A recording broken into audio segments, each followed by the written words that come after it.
lost all control. Her gravity is all that I know. She's over me. She's over me. She comes with her hypnotic dance. She holds me here with only a glance. She's over me.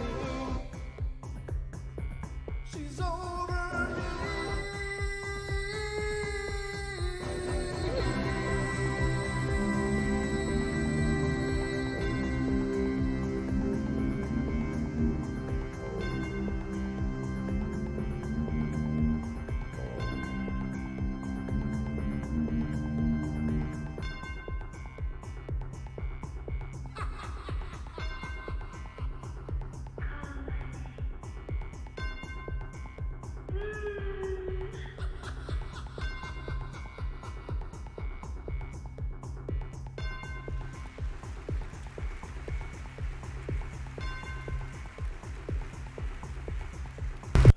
Welcome, ladies and gentlemen, to the Night Terrors of the Paranormal Portal, our nightly episodes of a shorter version of the Paranormal Portal meant to keep you entertained throughout the week between our 2-hour shows, as it were, and our podcasts and everything else. So I hope you guys are doing great. Thanks for being here and being a part of the shows, as always. Just seeing people start to come in. I was sitting here alone for about half the intro, and I was like, huh. I wonder if I missed something.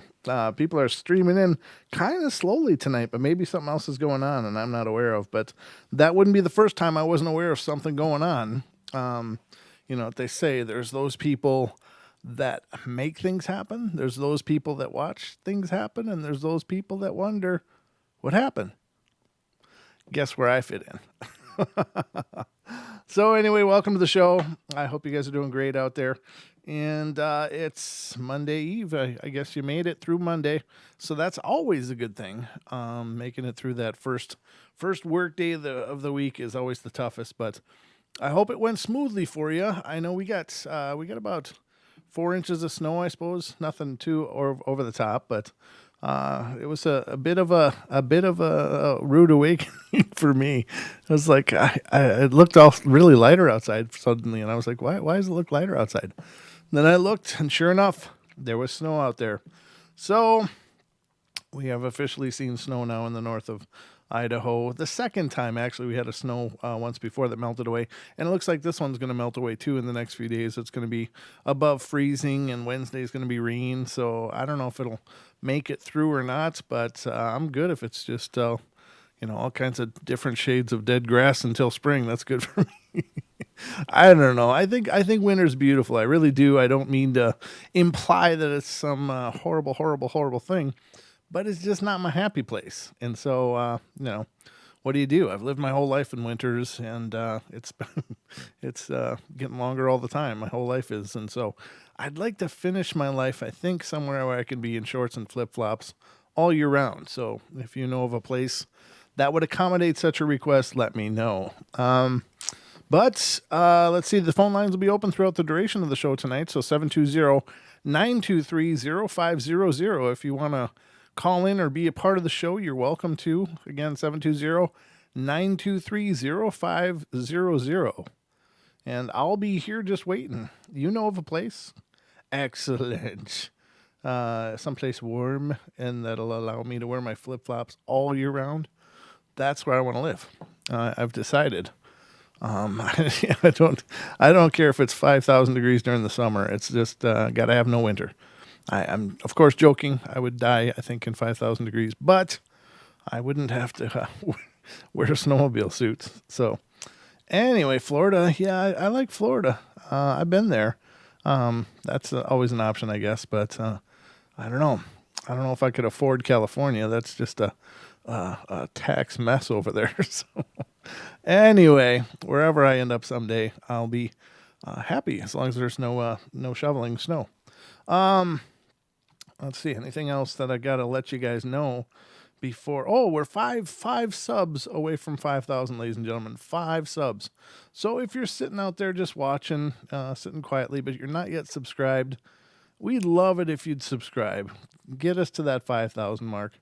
I just want that behind us so we can move towards 10,000. It's not like it comes right after 5, but it's the next milestone. 5,000 is the milestone we've been working towards for quite a while. So we're getting real close to that within literally 5 subs, and we'll be there. And then I'll be looking forward to 10,000, and then 20, 30, 40, 50, whatever. Wherever we can make it to, I'll be happy to get there. But need your help. Spread the word, please. Let people know about the Paranormal Portal so that they can, too, subscribe and check out the podcast and all this stuff. Because the more people that know about the portal, the more easy it is for us to continue forward. Because as you may know, we're monetized on YouTube, and of course, you're monetized based on the traffic. So the more traffic we can generate, the more that the show will generate for Don and I to move the ball forward on the Paranormal Portal. And we got a lot of cool things that we want to start doing, but unfortunately, they all have barriers, and the world works on monies. So help us spread the word so we can get more people to notice the portal. That's the hardest thing for any show, is to actually get noticed. So often I get these messages from people like, "Oh, I just found your show. I love it. How come you don't have a lot more subs?" It's like, thanks. Yeah, I don't know. I don't know. But, we don't advertise or anything like that. So it is what it is. But yeah, if you guys can help me get past 5,000 tonight, that would be lovely. We are literally at 4,995 subscribers as I'm talking to you now. I'll refresh and see if any magic happened between then and nope, still the same, 4,995. Want to get past that 5,000 mark. So hopefully we can do that tonight. Go yell at people on your social media and say, "Hey." No, I'm not meaning to beg for subs, but it is cool. I do want to see that milestone go by and work towards the next one. So anyway, I hope you guys are all ready, because the night terrors are about to begin.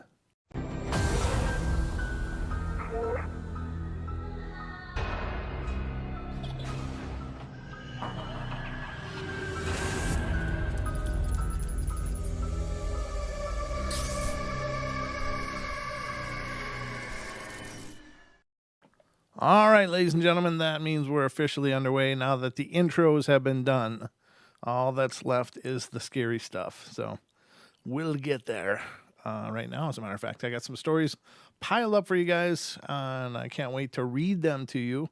And hopefully you'll leave here a little more entertained than you came. I hope you guys checked out the podcast today. It's a new phenomena I just found out about recently. Now, I've heard mention of this phenomena in terms of occult and yogic practices and shamanistic practices forever, but I've never heard of it being something that occurs by itself as a matter of spontaneous triggering by people that don't realize what's going on. So if you don't know what I'm talking about, head over to check out our podcast everywhere you find podcasts online, and you'll see our episode we released today called Spontaneous Human Invisibility. And I just heard about it. I was like, oh my God. And started doing some research, and I was like, whoa, there's some craziness out there. So check it out. It's a pretty bizarre phenomena. None of the claims, as far as I can tell, have been substantiated other than individual experiences, but the individual experiences are pretty compelling. And there is a precedent within our legends and lore from way, way, way back for apparently people being able to disappear. Take it or leave it. I know it sounds like it's way out there because, we live in our modern day sensibilities, and those kind of things just don't happen. If something exists and it's there physically, it should be visible and perceivable. And the idea that something could exist but be imperceivable at times to us is a foreign concept. But check out the show and tell me what you guys think. I'm really excited to find out about this new phenomena. It must be extraordinarily rare, because I really had never heard of it before, as far as a spontaneous event that's just happening to some people for some reason. I know that there are practitioners of many different spiritual endeavors that have tried to master this at will, but there are apparently people it's happening to that have no idea how the hell it's happening. So I think it's a pretty exciting episode, and it's always fun for me to find new phenomena to talk to you guys about. So check it out. It's out there on Pandora, Spotify, iHeart, iTunes. And if you like the podcast, please leave us a good review on iTunes, because that'll go a long way in getting our podcast recommended by the iTunes algorithm. So anyway, let's see if anybody's raised our number yet. Dun, dun, dun. Drum roll. Nope, still the same. All right. I don't know how many people are not subscribed that listen to the show, but I keep hoping there's just a bucket of them. A bucket of you guys just sitting out there being coy. But if you're not subscribed already, get it. We got your song for you at Black Tree. We got your song for you at Black Tree. Oh, cool. You guys writing music? I want to hear it. I want to hear your music, guys. Do I head over to your YouTube? Is that where your music is listed? I'd love to check it out. And speaking of music, if you want to check out any of the songs of the Portal, head over to brentthomas.bandcamp.com. Feline is there, which is the intro song you hear every time the show starts. Tribes is there, which is a song we use on a few of our break segments on the weekends. And Emotional Buffet is there, which is another song we use on break sequence on the weekend. So check it out if you would. And if you're interested in downloading it, please feel free and do so. So let's get started on some paranormal, ghostly stories of our own tonight. And the first one tonight is coming from California. So what's going on there? It's a really long one too. So let's see what's going on in California. When I was little, I was one of those kids that didn't seem to be afraid of anything.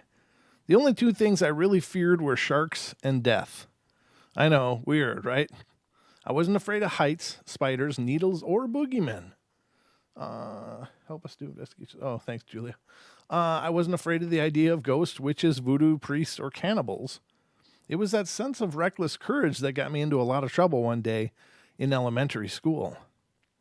One of my childhood friends and I had heard about how the bigger kids played scary games like light as a feather, stiff as a board, and there were all sorts of chilling stories about what happened after kids played with Ouija boards and things like that, and it still baffles me that they sell them to this day after all the damage they've done. My friend and I felt brave one day, so we decided to try out a little game called Bloody Mary. And we went over a few of these on last Wednesday's show, or last Saturday's show, rather, when Don was here.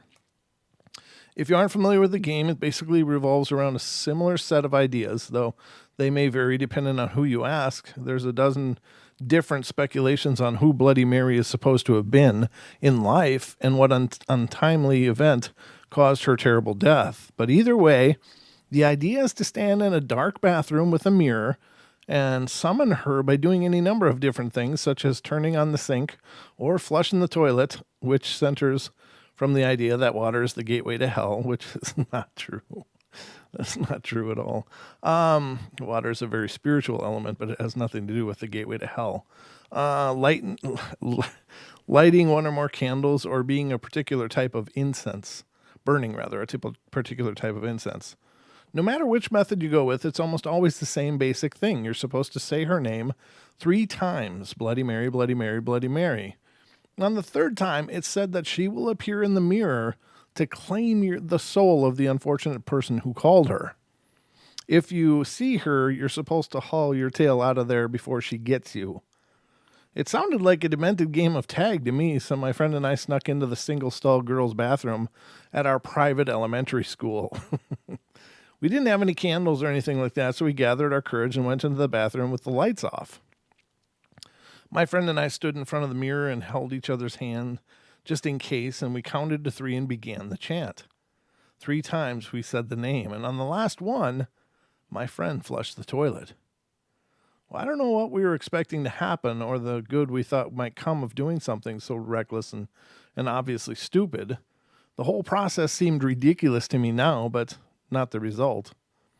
I don't know what she saw to this day, but I know what I saw, and more precisely what I heard. I know that fear does a lot of things to mess up your senses, but I will never forget that one stupid incident, whatever it was, a demon, a wayward spirit, or perhaps it really was Bloody Mary. The figure of a woman in a flowing white dress stained with dirt and blood stood in the mirror where our reflection should have been. Her hair was matted and tangled all around her, and she seemed to hang, suspended, independent of gravity, in stringy black threads. I remember how white and horrible her face was, as if her expression was forever twisted in the agony of her death. Her eyes were wide, but I don't remember what color they were, or if I even saw. She had those horrible sharp teeth like a shark, and there were too many of them for a human jaw. The worst part was the sound. There was a sound like a hammer striking an anvil, or a sort of metallic thunk that echoed in my head more than in my ears. There was a sort of distant scream, but it didn't sound human. It sounded like an animal being slaughtered, and to this day, I can't believe how much I remember about it, because we were only there for a few seconds after we saw her, though it had seemed like several minutes. I'll just never forget that horrible face or that awful, awful sound.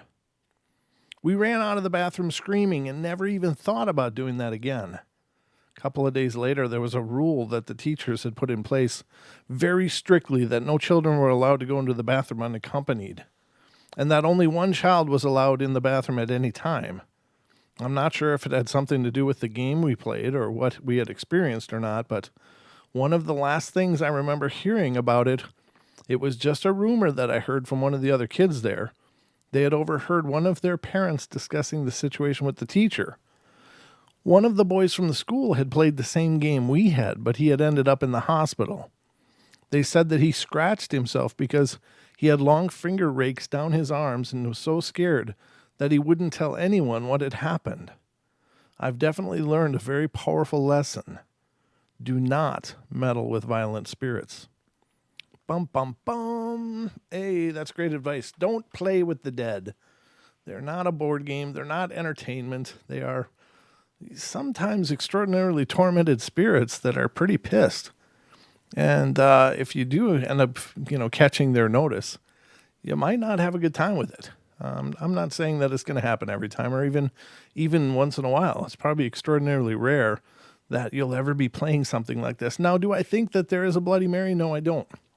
But what I think is that wherever there's an intention, wherever there's a person filled with fear or trepidation doing something like that, it becomes a highly charged psychic event. Now, if you've heard the concept of tulpas, tulpas are the manifestation and projection of creating beings or things through a psychic projection, whether conscious or unconscious. And so if a person, or in this case, two kids, are doing this, was that really a summoning of some spirit from far away? Maybe not. Maybe it is, but maybe not. Maybe it was something they projected in their fear-filled state. But it then, at that point, does, in essence, have a reality. It does actually have a reality, and it's probably by virtue of the process is imbued with a will that it was projected with. They projected not only a concept of a figure, but they also project a concept of the disposition of this thing. So, therefore, it may become real to some degree. It may just become a shard of something that may become real someday. I don't know. But the point is that it could also be something summoned just because people are being stupid. Mirrors are long since considered sacred objects. From time immemorial, mirrors were sacred and used for scrying and used for divining and used for summoning and so many things and so many esoteric and occult practices. So a mirror, just by virtue of it being a mirror, is a powerful object.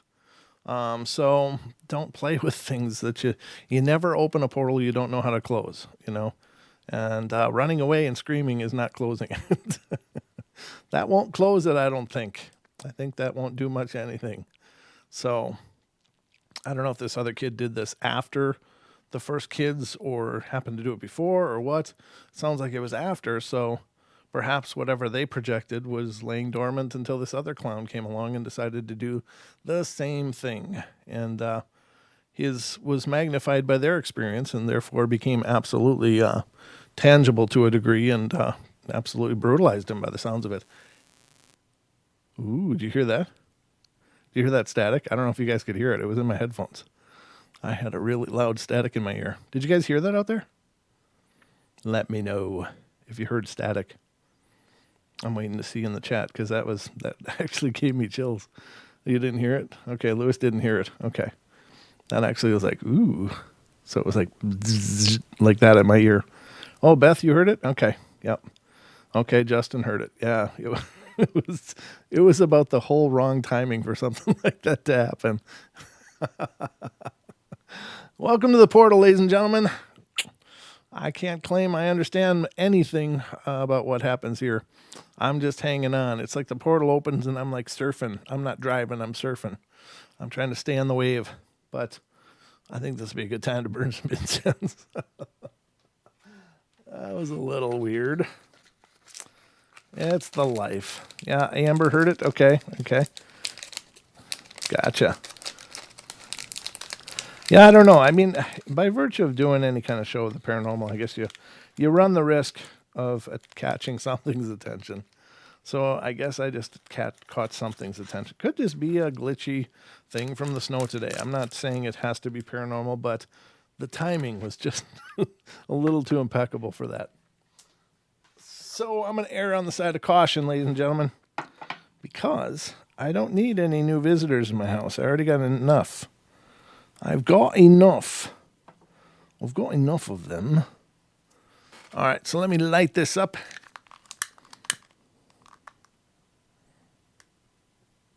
And we'll start cleansing. Passive cleansing, as it is. It's not an active cleansing, but it's by virtue of vibrational passive. There we go. There we are.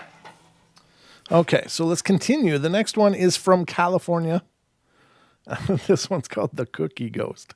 This should be interesting. This story comes from South Orange County in Southern California. Huh. I was employed by a company for about 2 years, and while speaking to a fellow worker, I was implored to share her story. I've taken the liberty to translate her information to provide a better understanding of her experiences. This Orange County location was initially built to support a local military base with logistical support, but was later sold due to budget cuts. The son of the building's architect, who was only 2 years of age at the time, had mysteriously disappeared on the ground shortly after construction. Overwhelmed by the incident, the boy's father, Mr. Turner, would roam the building during closing looking for his son, Sam. Rumors claim that he was so affected by the loss that he ended up losing his practice and soon after passed in his sleep. It now houses a local cookie company parallel to an expressway. The two people I spoke with had been employed with the current company and attest to have heard the name of the little boy being whispered throughout the halls on the second floor. Though no sightings have ever been witnessed, there have been several odd experiences in which doors slam, lights flicker, and a person whimpering is heard from a stairwell nearby. A former employee who goes by the name of Meche, M-E-C-H-E, claims that she left the job due to tremendous feelings of depression since starting the job. I would feel uneasy working the second floor after closing hours. I hated it. Meche, being a religious individual, believes that it was Mr. Turner who had returned after death to continue looking for his boy, Sam. This is her personal opinion on what went on during her brief employment with the company. So apparently there's a cookie company that's it's not as sweet as it would appear. Thank you. Sorry. That was cheesy as hell. But, I go for the laughs wherever I can get them. Cheap and easy is just fine with me. God, this is a California night here on the portal. Next story is from California as well. This is actually something I'd like to ask others' opinions about, and if anyone else might be able to interpret this very creepy, very strange event. Several months ago, I recall being in that sort of limbo state between asleep and awake. And I remember sitting up and standing there just to the right of my bed was a black-haired boy who seemed to be wearing an old German school uniform. Well, I'm actually German myself, so I'm not sure if there's any connection with that or not, but Here's the creepier part. As soon as I saw him, it was as though someone had flipped a light switch, and I heard a rush of several different sounds at once. I heard the sounds of whipping and children screaming and the thumps of bodies being hit against something or each other. And the boy began to cry tears of blood, and he held his hands out to me as if offering me something that wasn't there. All he said to me was, "Look, blood and salt, salty blood." His voice was barely above a whisper, but it was so overwhelmingly loud that it hurt my whole head. I remember feeling a sharp jolt, like when somebody splashes you with cold water, and then I looked around and the boy was gone. But I was still sitting upright, and I can't be sure if I was really asleep or awake. Well, I hadn't watched any horror movies or anything that might have triggered it, and I wasn't under the whole lot of stress. The thing is, I'm usually pretty good at sensing a presence even when I can't see anything. And I can also read auras, but I've never had any sort of sense of children or ghost child spirits in my home.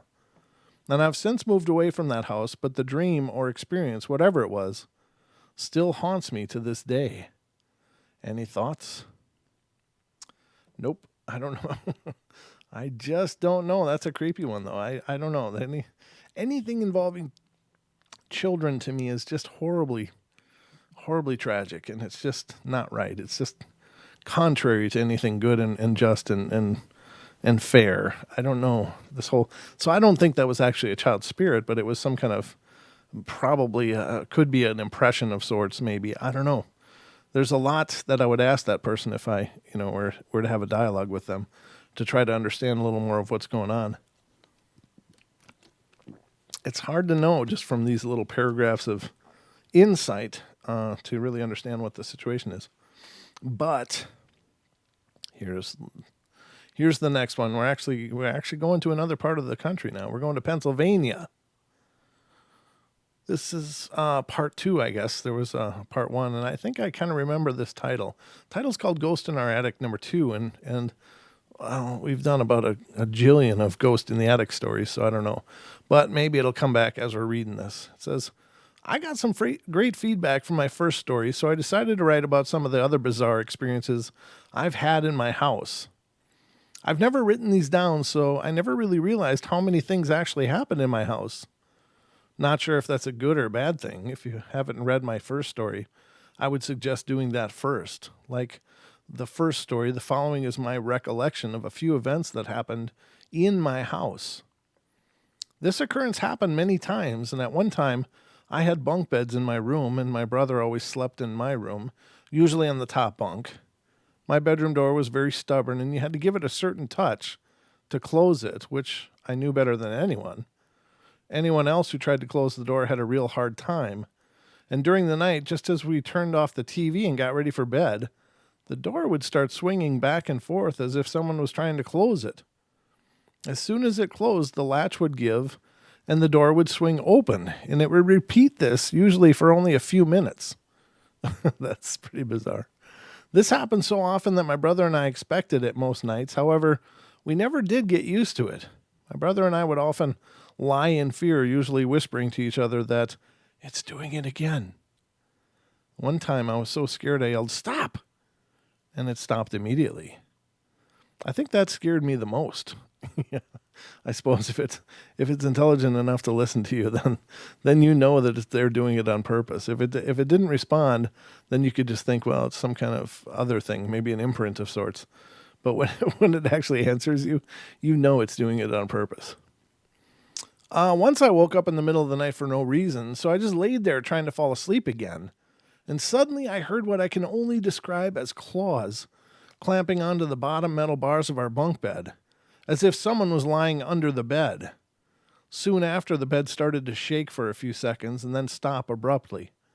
A short while later, the same thing happened again, a clink, and then the bed would shake again. And I laid there in fear, trying desperately to fall asleep, and eventually I did. I asked my brother about it the next morning, but he didn't wake up during it, and I found this event odd because if you read my first story, I mentioned that it looked like claws had scratched the stickers I had on my wall. Oh, okay, I remember that story. Okay. One particular night, I wanted to sleep on the top bunk, so my brother took the bottom, and I slept that night facing the wall with my back towards my bedroom door, and I wanted to stay in the middle, I wanted to stay in the middle of the night, or very early in the morning when it was still dark, maybe 4 o'clock. I woke up and had that someone watching me feeling, as if someone was standing at the side of the bed just staring at me. I was too petrified to turn around, but suddenly I felt a hand grab my right bicep and shake me. Well, it wasn't violent, but it was firm, as if it was trying to wake me up. At first I thought it might be my mom or my dad waking us up for school, and I was tempted to turn around. However, I knew it was way too early for that, and why hadn't they at least said my name?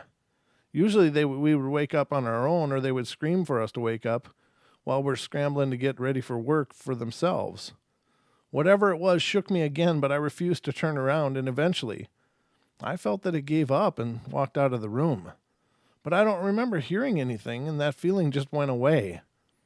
I eventually fell asleep. That morning started normally, and I asked my parents individually if they came into the room that night to wake me up, and they said that they had not. During my recent binge of reading several ghost stories, I mentioned to my cousin, who's my best friend, who's been my best friend my whole life, that I've been reading some scary stuff online and that I was thinking about posting this stuff that happened when we were kids. And I vaguely remembered an experience he told me one morning when we were kids, and then when I mentioned it, he almost turned white. He remembered it far more vividly than I did. According to my cousin, during one night, one of the many sleepovers we had, he woke up, sat up in bed, and that night I slept on the floor, and he was in the bottom bunk and my brother on top, and as he sat up, he looked over to the far window of the room, and in the window, silhouetted by the moon or porch lights, was a dark human figure with each hand pressed up against the glass, and his head went back and forth rhythmically as if it was scanning the room. He described it as a robot-like motion. He sat there and watched until the head stopped and stared at him. When this happened, he flung himself backwards and put the covers over his head, and he said he waited a few seconds before looking again, and the figure was still outside the window, steadily scanning the room. He covered his head again, peeked after a few seconds, but then the figure was gone. He told me what he saw the next morning, and I nearly died. To this day, my cousin is the only person to have ever seen anything. Out of complete and utter boredom, I used to sit at the very top of our staircase and just look down at our front door, trying to figure out what to do. If you were sitting on the top stairs, my house is laid out like this. Directly behind you would be my room, the only room on that end. To the right, going counterclockwise, would be the bathroom, my brother's room, and my parents' room facing my room. To the left of my parents' room would be the door leading to the attic, and all these rooms are connected by a fairly long hallway. Well, occasionally while sitting on the top stair, I would get this eerie feeling, and suddenly things seemed to get a lot quieter, and the shadows at the end of the hall would start getting darker and darker, making its way down the hallway towards me. I never stick around long enough to find out what was going on. I can remember this happening at least 3 times. One summer day, I got into a little bit of trouble with some friends, and we had set a small fire by accident that day. We were pyros, so sue me. My parents weren't too happy about it, so after the police talked to them, they came in the house to let me have it. And after the verbal abuse, I walked upstairs and sat on the top stair feeling depressed, and suddenly from the bathroom I heard a man laugh. I turned my head to look. The door was partly open, but I couldn't see inside the room. After a few seconds, I heard the laugh again. It was definitely coming from the bathroom. Well, I took off and ran downstairs, and I would rather face my parents again than deal with that. Yeah, I didn't bother telling them because I don't think they were in the mood. Probably not. I think it's about all the things that I can remember happening in my house, besides maybe a few small things. I did get an interesting piece of information that I never knew about before from my cousin. The night he told me about his experience, he also told me that many years ago, he found out from his dad that my dad had a priest visit our house to bless it while we were all at school. He thought I knew about it and was shocked that I didn't. Well, my dad never told us about it, and I'm not even sure if my mom knows. I'm interested to know if he did it because of the things my brother and I told him, or if he experienced anything himself. It must have worked because I do remember the activity stopping abruptly at a certain point, and nothing else has happened since. I'm not 100% convinced the house is clean, though. I do hope you guys enjoyed the stories, and if I do remember anything else, I'll be sure to post it. So, even in cleansings and exorcisms or whatever, I mean, it's kind of like vacuuming. You don't just vacuum your house and it's done vacuuming. You're not just done vacuuming. You're not just finished. It's just important to cleanse and cleanse and cleanse, on a schedule. Probably if you do it on at least on the solstices or something to that degree, the changes of the seasons, whatever, in each season, if you do it, I think that's just good maintenance. But if you've got activity going on, doing it again is a good thing, because I think things come and go and come and go and come and go. And things may come back if you aren't able to successfully expel them. At least the cleansing should knock their energy down quite a bit, and it'll be quiet for a while because they have to, I believe, rebuild that energy, so to speak. So after a cleansing, generally things are pretty quiet for a while, but you may have to re-cleanse a house several times in a row in order to actually drive something out. Depends on what kind of situation you're dealing with, of course, and of course the I don't know if I would say ability, but the power of the thing you're dealing with. They can hang on pretty strongly if they're a strong spirit. And so just running through with a piece of sage and some happy thoughts probably won't do it for a lot of those stronger cases, but will do it for just some lighter, weird stuff going on. Okay, so I'm going to continue to bring you more stories here, because that's what we do here on the portal. We keep you entertained. All right, so I think, I'm not going to read that one. That's one of those researcher ones that are written like logs. Excuse me, sorry. Little bam bam. All right, so hey Ken, happy birthday yesterday, by the way. Well, it was yesterday in the US. I think it was the day before for you as far as the actual days go, but I was hoping you'd come in last night so I could wish you a happy birthday. But happy belated birthday anyway, brother. Good to see ya. All right, so continuing on, we've got some more stories here. Let's see what's going on. This one's from Texas. Not too long. This one's pretty short. This is my second experience that happened to me while I was in Austin, Texas. And I was about 9 or 10 years old, and I was staying with my grandparents' house, and I had two brothers that were there with me. The youngest brother was out in the jacuzzi with my parents, which is located in the back porch. My middle brother was in the dining room playing cards. Now a little picture of how this house was set up. I'm at the very last room at the end of the house. My grandparents' room is on the other side of the house, right outside their bedroom. You can see the jacuzzi, so I am a good distance away from everybody. In Texas, you don't roam around in your bare feet at night without stumbling upon a snake or a scorpion. Well, I was in my room and had no TV or radio, so I'm not going to Texas then. Screw that. I was in my room and I had no TV or radio to keep me company. So I was just singing to myself, and all of a sudden, from out of nowhere, this loud banging noise was coming from the side and underneath the house. Well, I froze to the bone. I couldn't move a muscle. The banging was so loud that I just plugged my ears and was rocking myself back and forth. The banging was so loud and forceful that the lampshade on the wall was swinging. Jesus, that's hard.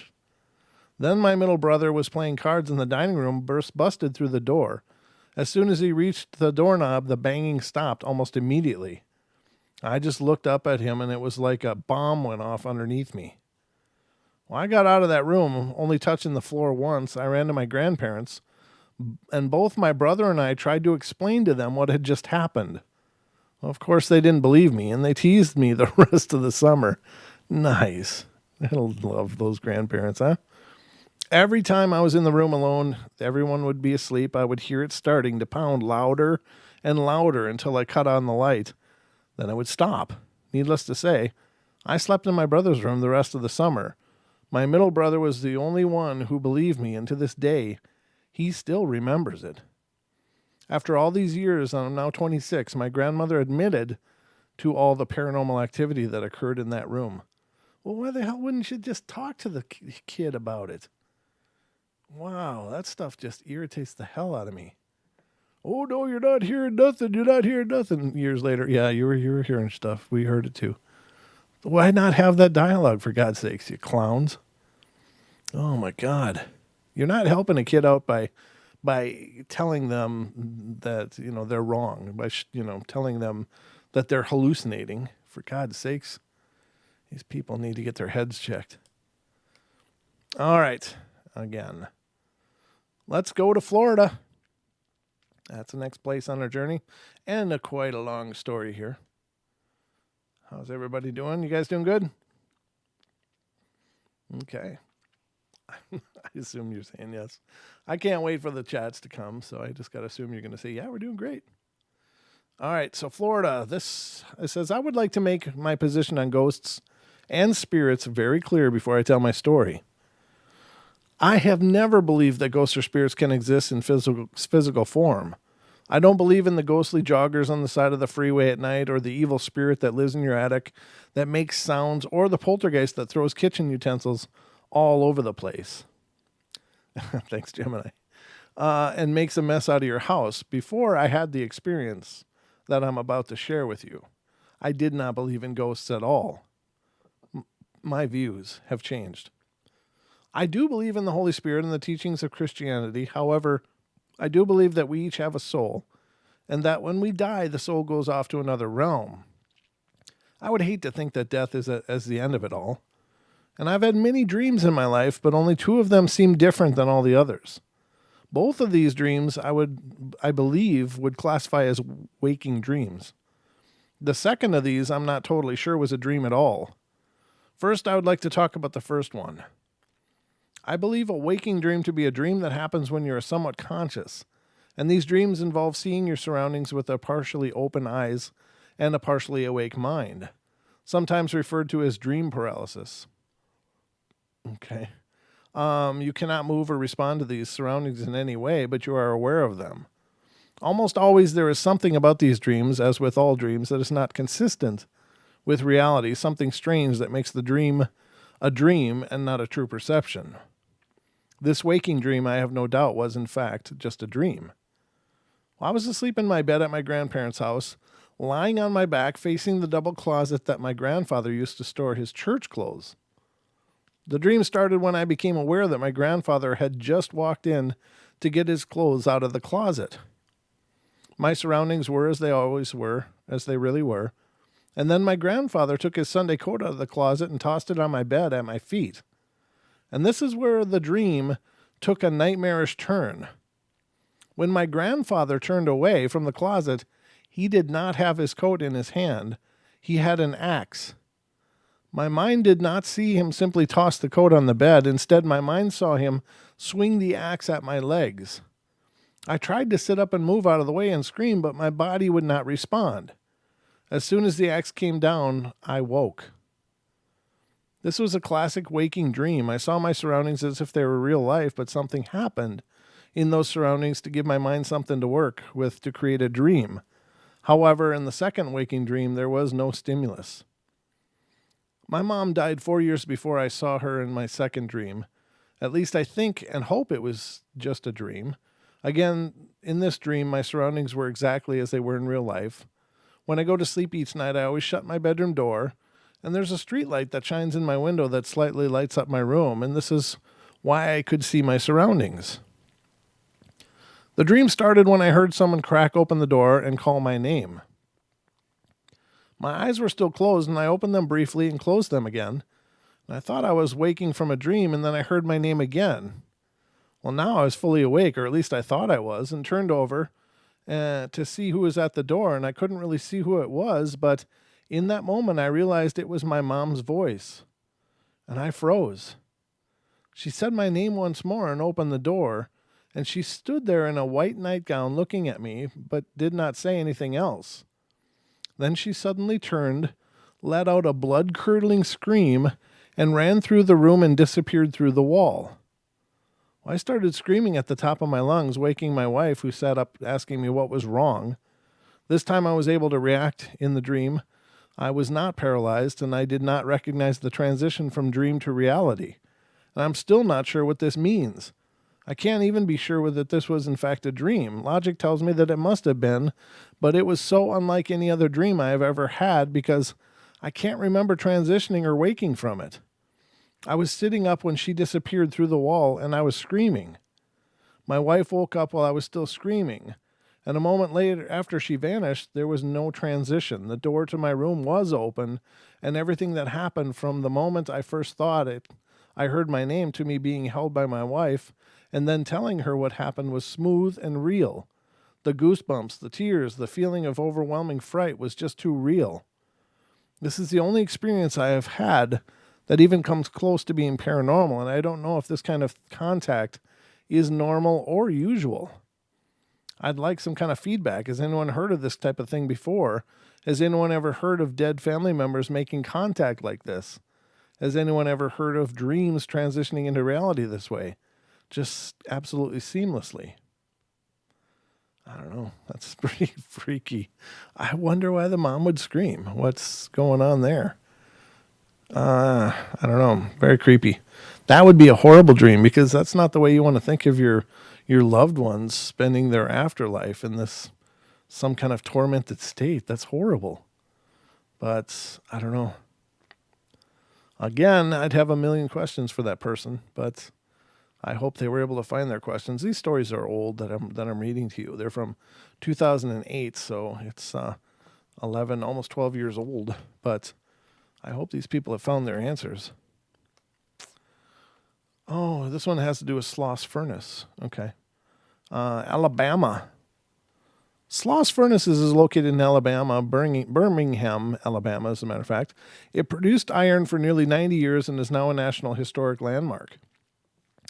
It's a very awesome place to visit, and I encourage anyone interested in history to take a tour. My boyfriend and I recently visited there in 2008, Stoking the Fire Festival. We decided to walk around the place because we think it's absolutely beautiful, and we love anything to do with history. This is not our first time there, but we had been there before and would walk through every part of it with absolutely no paranormal activity. He and I are very skeptical when it comes to ghosts, and anytime we experience something strange, we just try to come up with a logical explanation for it.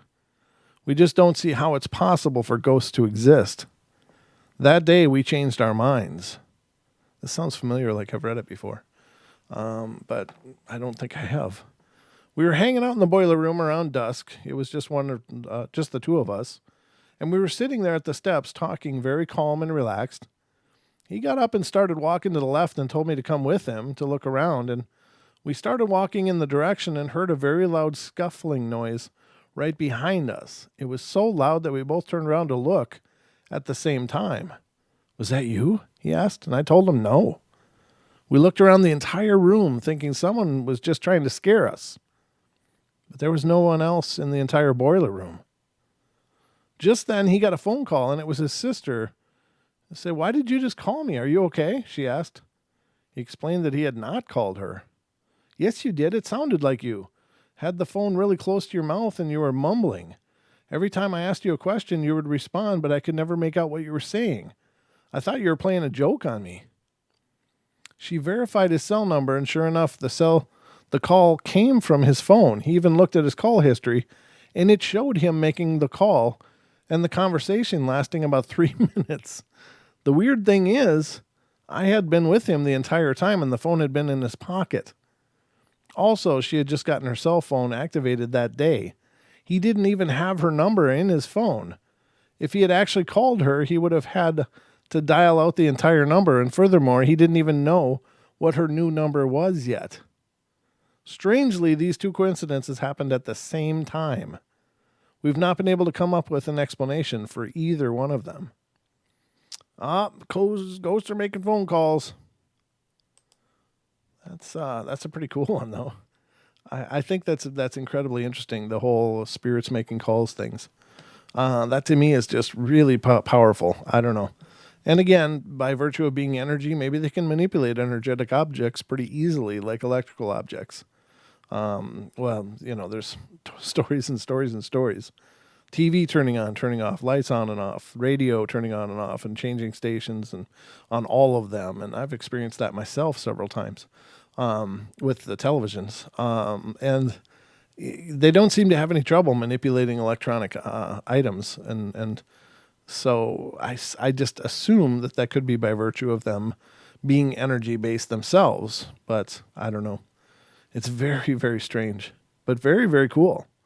I think it's the whole idea of having a conversation with someone who's passed, I think is incredibly powerful. So if they can use phones, why don't they try more often? Why don't they try to make more calls? Because maybe somebody could actually have a dialogue and we could learn something or at least understand what the hell's going on. But they don't. They just make these calls and they mumble and moan and, sometimes, some pretty interesting calls have been made. We've covered them on the show. I'll have to do another show about that again sometime soon. I really enjoy those shows. Those to me are just real head scratchers. Like, wow, what the hell? How'd that happen? So I don't know, just some thoughts. And there are 51 of you in here watching. And if you're not subscribed, please do. We're literally teetering on the 5,000 mark. I'm just going to refresh to see if we've gained any ground. We are at, still 4,995 subscribers on this channel, ladies and gentlemen. If you're not subscribed, would you mind subscribing for me? I just want to get past this 5,000 mark. We're just 5 away. It's just maddening. It's like, come on. So if we can get that 5,000 mark filled out, if any of you people listening to us right now are not subscribed and you wouldn't mind, I'd really appreciate it if you would subscribe and bring us past that mark so we can focus ahead before Christmas on 10,000. 10,000's coming, ladies and gentlemen. We're going to get there. And what I've noticed is that it really does kind of expand geometrically in a sense, because as we get more subs, the new subs come more rapidly. So it's definitely quicker now than it was 6 months ago by a long shot to, move through these milestones. So that's exciting, but I do watch a lot of YouTube videos and stuff, looking for information, looking for material, looking for some explanations, and looking for tutorials on things that I'm working on for the show. With other programs like a program called Blender. I spent a lot of time working with that to make, at the beginning of the show, when you see the Paranormal Portal logo in 3D and it goes back and there's all those particles in the air, I made that on that Blender program. And so I'm always looking to make new things because the Paranormal Portal is actually a small production. It's just mostly me and Don. I mean, that's just it. So anything you're seeing on the show was either made by myself or Don has helped out in some way. So, we got to do it all in-house. So, but I see these channels, some of these channels out there are just horrible, and they'll have these major sub counts, like, 400,000 people. I'm like, wow, and some of these people are just phoning it in. They're just, turning on the mic and talking about racy stuff, and I guess that draws people a little quicker. But I'd like for the portal to get up there someday. Us and World Bigfoot Radio, of course. We're rooting for Duke too. He's already way above us though. He's got a ton of subs. All right, ladies and gentlemen. So let's see. This one's Kentucky. It says, my wife and I bought this house we are now in 4 years ago. And in these last 4 years, I have seen 3 bright blue flashes of light that all came from the master bedroom to the left side of the bedroom. It was super dark late at night, and I just happened to be awake at the moment and opened my eyes at the right time to see it. It was super bright and bathed the whole room in blue light for just an instant. I could see the source of the light. It was just a tiny pinhole, as if a single photon exploded at random. It was about 6 inches up from the floor and in the doorway of the bathroom, and my wife has seen it once or twice as well. And I've kind of forgotten about it, but yesterday in the afternoon, my wife and I both saw it again in the same time, but this time in the bright light of afternoon sunlight coming in through the closed blinds of the bedroom. It was in a different spot this time. It was in the middle of the room, in front of the window, but even then it was so bright that it stood out against the sunlight coming in through the closed blinds. I thought that I was the only one seeing it, but then she asked me if I had seen it, and of course I said yes. Well, then about an hour later, she saw another one in the kitchen, so this now has gotten to the point that it's prompted me to get online and try to find more information on the phenomena. I'm really curious. Another thing, similar and maybe related, I sleep with my cell phone on the nightstand beside the bed, and it is used as an alarm, but one night after the first sighting, the light on the screen came on and no phone call, no message, no sound came from it. It just lit it up for like 30 seconds, and my wife and I were still awake, laying there talking about things like this, spirit visitations, ghosts, etc. So the phone lit up and freaked us out. I jumped up and was looking at it, trying to see if there was some message in it or not, and it was just the white light, a blank screen.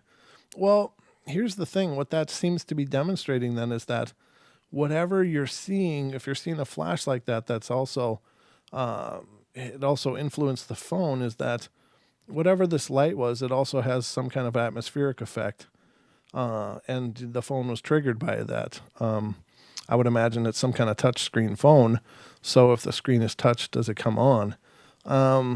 That to me is what that would imply. I wonder if those could be portals, if they have portals in that house, and those are just a light anomaly. Now, if our friend Dan Pruitt, who is a paranormal investigator, has hypothesized that there should be probably some kind of gamma readings when a portal opens and closes. So, and gamma radiation is some of the most energetic radiation there is in the universe. But he surmises that if a portal is opening to another dimension or space or reality or whatever, it should be a burst of gamma in the room for just a moment. And that's why he brings a Geiger counter along on investigations. And interestingly enough, when we were at the Coloma ghost town, he got 2 huge bursts up on these megalithic stones that are up there. So, and it looks like an altar that's been used. I mean, it's got scorch marks in the rocks where it looks like somebody had some kind of fire in these dolmen-looking rocks jutting out of the ground. It's really a really interesting place. But, he got two triggers on his Geiger counter from that very location. So could there be a portal there? Sure. There could be. And could that be what's going on in this case? Sure, it could be. If there was a burst of energetic burst like that, could it affect phones? Sure, it could. I don't think it was just a consciousness like, hey, I'm in the room, I'm going to look at your phone. I don't think it was that. I think that was just also triggered by whatever was causing this flash of light. It was just another residual effect in the environment from that. Could I be wrong? Absolutely. I can always be wrong, because these are all theories, just ideas that I'm bringing to you on the portal. Now, let me get back to the live screen and see where we're at with the show. We're at almost the hour mark, actually 1 minute away. So, all right, ladies and gentlemen, I guess we didn't clear the 5,000 mark here during the show tonight. I was really hoping we could, but it's just the way it rolls. The subs come in spurts, and when they come, they come. So I'm always happy to see them, but if you would please spread the word about the portal, I would really appreciate that. Oh, thank you, Suzanne. Suzanne thinks she agrees with me. Yeah, I don't know. It's the only thing that makes sense to me. But I appreciate all of you guys being here and being a part of the shows. It's always a rare pleasure to do the portal. Maybe not rare because I do it every day, but it's always a pleasure to turn on the lights and just see you guys all come in. That to me continues to humble me like crazy. So thank you all for being here. Spread the word about the portal. Check out the podcast. Make sure to follow us, subscribe here on YouTube, follow us on Facebook, facebook.com/Paranormal Portal Radio. If you want to donate to the show, you can either do it via Super Chat during a live show, or you can go to the PayPal link that is in the window you're looking at on YouTube. And that is right up in the, as you're looking at it, the top left or top right corner is the PayPal link. But anything you can do sure helps us out a bunch, so we really appreciate it. Check out our gear at teespring.com/stores or stores, yeah, /paranormal-portal. And you can check out our sweatshirts and mugs and stickers that we have available currently. And we're always working on new stuff, so there'll be new additions to there. We got a bunch of announcements coming up for the show, but nothing right now. Just keep tuned in. Hang out on our Facebook page if you're looking for announcements for the show, as that's our official webpage for now. We are going to be launching our own dedicated webpage, but have not done so quite yet. And that will also include a blog and perhaps a chat client as well, so you guys can continue the dialogue that you have every night here during the live shows. So anyway, guys, love you all. Be good, be kind, be nice. Take care of each other. Help each other out. Find the magic in every day, and remember to laugh as much as you can. And any valid links for the show are going to be down in the description, so check those out.